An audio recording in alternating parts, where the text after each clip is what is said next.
இனிய காலை வணக்கம்ப்பா. நான் ராசிபுரம் ராதமணி. வணக்கம், வாழ்த்துக்கள். வாருங்கள் அக்கா, நிகழ்ச்சிக்குள்ள போயிடலாமா?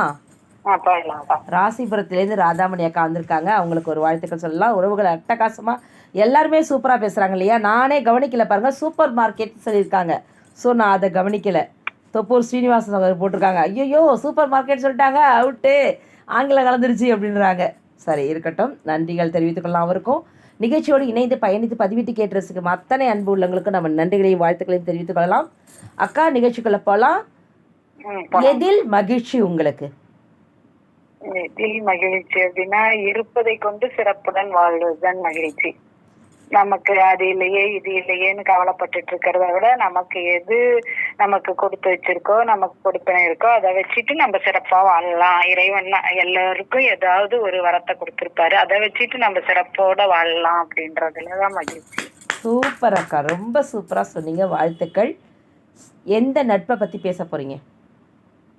எந்த நட்புன்னா, சங்க காலத்துல கோப்பெருஞ்சோழன் பிசிராந்தியார் நட்பு பத்தி சிறப்பா சொல்லுவாங்க. ஒருத்தரை ஒருத்தர் பார்க்காமலேயே நட்பு பாராட்டி கொண்டாங்க அப்படின்ட்டு.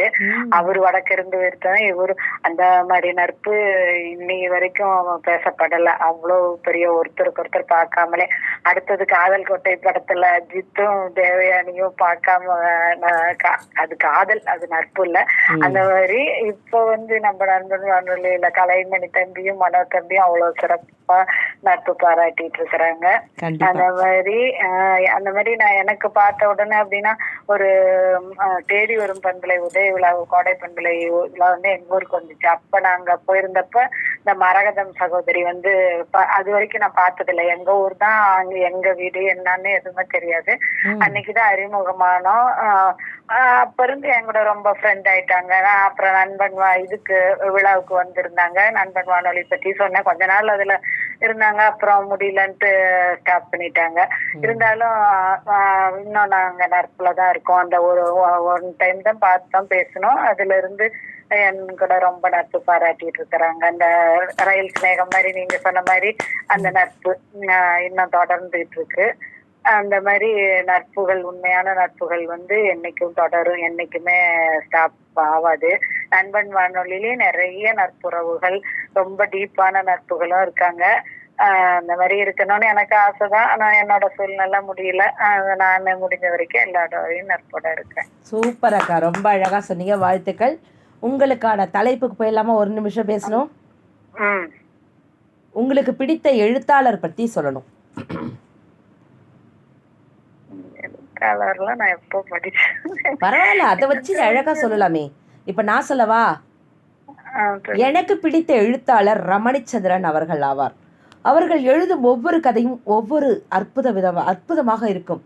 அவரின் கதையில் எத்தனை கதாநாயகன் எவ்வளவுதான் தீய பழக்கத்துக்கு ஆட்கொண்டு வந்திருந்தாலும் நமக்கு அந்த பார்த்தீங்களா, தமிழ் சொல்லக்கூடாது, நம்ம ஹீரோன்னு ஆங்கிலம் வந்துட்டு அது ஆங்கில வார்த்தை. அந்த கதாநாயகரை அனைவருக்கும் பிடிக்கும். அந்த கதாநாயகன் பின்பு அவர் மாற்றப்பட்டு, அவர் மாற்றம் கொண்டு அந்த காதலி மேல் உயிரையே வைப்பார். அப்படிப்பட்ட அன்பு, அவ்வளவு அந்யோன்யம், அவ்வளவு பாசம் இருக்கும். ஆஹா, வாழும் ஒவ்வொரு பெண்ணிற்கும் இப்படிப்பட்ட கணவன், அது கெட்டவனாக என்று நான் சொல்லவில்லை, நல்லவனாகவும் இருக்கிறான். ஆனால் அப்படிப்பட்ட ஒரு கதாநாயகன் தான் தனக்கு கணவனாக வர வேண்டும் என்று அவருடைய கதை படிக்கும் அத்தனை பெண்களுக்கும் பிடிக்கும். அதனால் தானோ என்னவோ தெரியவில்லை, ரமணிச்சந்திரன் கதை என்றால் அவ்வளவு ஈடுபாடு. அவருடைய எழுதும் விதம் நம் மனதை கரைய வைக்கும். ஒவ்வொருவரும் அப்படி ரசித்து வாசிப்போம். இது எங்கள் வீட்டில் எனக்கு, என் சகோதரிகள் அனைவருக்குமே பிடித்த எழுத்தாளர் யாருன்னு கேட்டிங்கன்னா நிச்சயமாக ரமணிச்சந்திரன் அவர்கள் தான். கதாநாயகி ரொம்ப சிறப்பாக இருப்பாங்க. அவங்க என்னதான் அவ்வளவு சிறப்பாக இருந்தாலும் அந்த கதாநாயகரை அப்படி பிடிக்கும். நிஜமாக நீங்கள் யாரும் ரமணிச்சந்திரன் அவர்களின் கதை வாசிக்கவில்லை என்றால் வாசித்து பாருங்கள், உங்களுக்கு தெரியும். எந்த எழுத்தாளர்களின் கதையும் அதிகமாக வாசித்ததில்லை. நீங்கள் மிகவும் அருமையாக சொன்னீர்கள். எல்லா எழுத்தாளர்கள் பெயர்களும் தெரியும், ஆனால் அவர் எழுதும் முறைகள் எல்லாம் எப்பொழுதோ வாசித்தது, அது எதுவும் நினைவில் இல்லை. எனக்கு பிடித்த எழுத்தாளர் என்றால் நம்முடைய மகாகவி பாரதியாரை சொல்லலாம். அவரும் ஒரு எழுத்தாளர் தானே, கவிதை எழுதுவார், பாடல் எழுதுவார், அதனால் அவரும் ஒரு எழுத்தாளர் தான். அவர் தூத்துக்குடி மாவட்டம் எட்டயபுரத்தில் 1882 ஆண்டு சின்னசாமி ஐயர் அவர்களுக்கும் லட்சுமி அம்மாள் அவர்களுக்கும் மகனாக பிறந்தார். 1882 ஆண்டு டிசம்பர் திங்கள் 11ஆம் நாள் பிறந்தார். அன்று எங்களுடைய திருமண நாள் என்பது எங்களுக்கு மிகவும் பெருமை சேர்க்கிறது. அவர் பிறந்த அன்று நமக்கு திருமணமாகி இருக்கிறது என்று அவர் மிகவும் துணிச்சல் மிகுந்தவர். எந்த ஒரு நிகழ்ச்சியையும் எதிர்கொண்டு தைரியமாக துணிவோடு பத்திரிகைகளில் எழுதுவார். அவர் முதலாக நடத்திய பத்திரிகை சுதேசமித்திரன், அதிலும் அவர் நிறைய எழுதியிருக்கிறார். பாரதியாரின் எழுத்துக்களும் பாடல்களும் கவிதைகளும் எனக்கு மிகவும் பிடிக்கும். பாரதியார் கவிதை ஒன்று எழுதி பள்ளியில் பயிலும் பொழுது 2ஆம் பரிசு வாங்கியிருக்கேன். சிறப்பு, சூப்பர் அக்கா, அசத்துறீங்கக்கா. விட்டா நீங்க பாரதியார் பத்தி அவ்வளோ நேரம் சூப்பரா சொல்லுவீங்கக்கா. வாழ்த்துக்கள் அக்கா, ரொம்ப அழகா அட்டகாசமா சொன்னீங்க. சரி, நான் அப்புறம் சொல்கிறேன் இன்னொரு எழுத்தாளர். நான் எல்லா எழுத்தாளர், பாலகுமாரன் ஆகட்டும், நம்ம ராஜேஷ்குமார் ஆகட்டும், நம்ம சுஜாதா அவர்களாகட்டும், ஜெயகாந்தன் அவர்களாகட்டும், நம்ம பெண் எழுத்தாளர்கள் சிவசங்கரி எழுத்தாளர்களாகட்டும், அந்த மாதிரி புதினம் எல்லாம் நான் அதிகம் படித்தது கிடையாது. இந்த வார இதழ்கள் குமுதம், ராணி, குங்குமம், மாணவர்கள் இந்த மாதிரி தினமும் ஒரு புக்கு கொடுத்துட்டு போவாங்க. மறுநாள் அந்த புக்கை வாங்கிட்டு வேற புக்கு கொடுத்துட்டு அந்த மாதிரிதான் சின்ன வயசுல படிச்சிருக்கேன். படிக்க முடியறப்ப புதினங்கள் எல்லாம் நான் அதிகமா படிக்க மாட்டேன். எங்க சின்ன தம்பி தான் ராஜேஷ்குமார் கதைன்னா அப்படி படிப்போம். அவ்வளவு புக்கு கிடக்கும் வீட்டுல. அதனால எனக்கு எந்த எழுத்தாளர் பற்றியும் பரவாயில்லைங்கக்கா. பட்டுக்கோட்டை பிரபாகரன், சுபா அவர்கள், நிறைய எழுத்தாளர்கள், கதை பெண் எழுத்தாளர்கள் அவ்வளவு பேர் இருக்காங்க. லட்சுமி இருக்காங்க, லட்சுமி அம்மா இருக்காங்க.